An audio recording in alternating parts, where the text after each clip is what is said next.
Boscastle flood. The Boscastle flood took place on the 16th of August 2004 and is considered to have been the worst flood in the UK since Lynmouth in 1952. The two floods have been compared frequently, but not only because they occurred on the same date, but because the conditions were very similar. Boscastle was even labelled an eerie echo of Lynmouth. Boscastle is a small picturesque village on the North Cornish coast.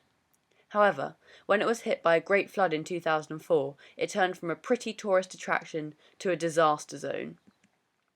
The severity of the Boscastle flood was not only caused by the sustained intense rainfall, of which 60 millimetres fell in 2 hours, but the conditions of the area. In the 2 weeks preceding the event, there was a great deal above average rainfall. This caused the ground around Boscastle to be saturated, so little water could infiltrate into the ground, and therefore there was hugely increased surface runoff. The drainage basin also played a large part in the build-up of water. It was covered by steep, impermeable land and was small and round. All these factors contributed to the flood, as there was faster runoff and less percolation. Unfortunately, Boscastle is located at the confluence of three rivers: the Valency, the Jordan and the Paradise. As a result of 1 month's typical rainfall falling in such a short space of time, all three rivers burst their banks and were therefore a prime cause of the flood. This flood hydrograph can sum up some of the causes of the Boscastle flood quite well. As we can see, the lag time is very short, and around 2.5 hours. This is because of a combination of factors: a very small round drainage basin, steep relief of land, lack of vegetation to cause interception and absorption, and previously saturated ground. All of these factors contributed to a massive flood.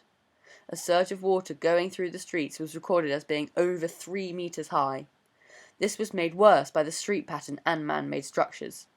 Bridges stopped the flow of water and caused debris to pile up behind it. This means that once the bridge eventually gives way, the surge of water is huge and more damage is caused.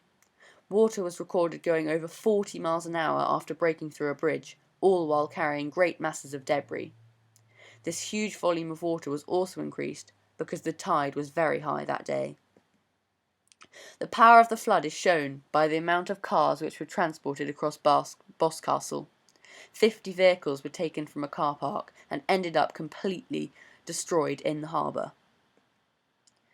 During the flood, many people were rescued from the scene. The RAF and the Royal Navy conducted their largest rescue operation since 1979, and a total of 120 people were winched to safety by helicopters.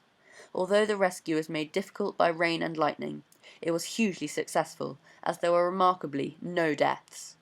Many people would say that this is because many emergency services were available. There were multiple fast means of communication, and it happened during the afternoon rather than at night time.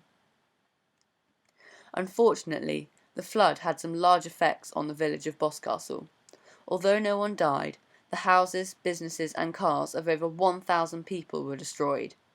And to make things worse for the village, income from tourism was lost. This had a great negative effect on both the local economy and the general livelihood of the people of Boscastle. Alongside this, the water had a physical effect on the area. Many parts of the aesthetic of the picturesque village were destroyed by deposition of debris and alluvial silt. Also, the channel of the River Jordan was raised over 10 feet due to the huge amounts of deposited material.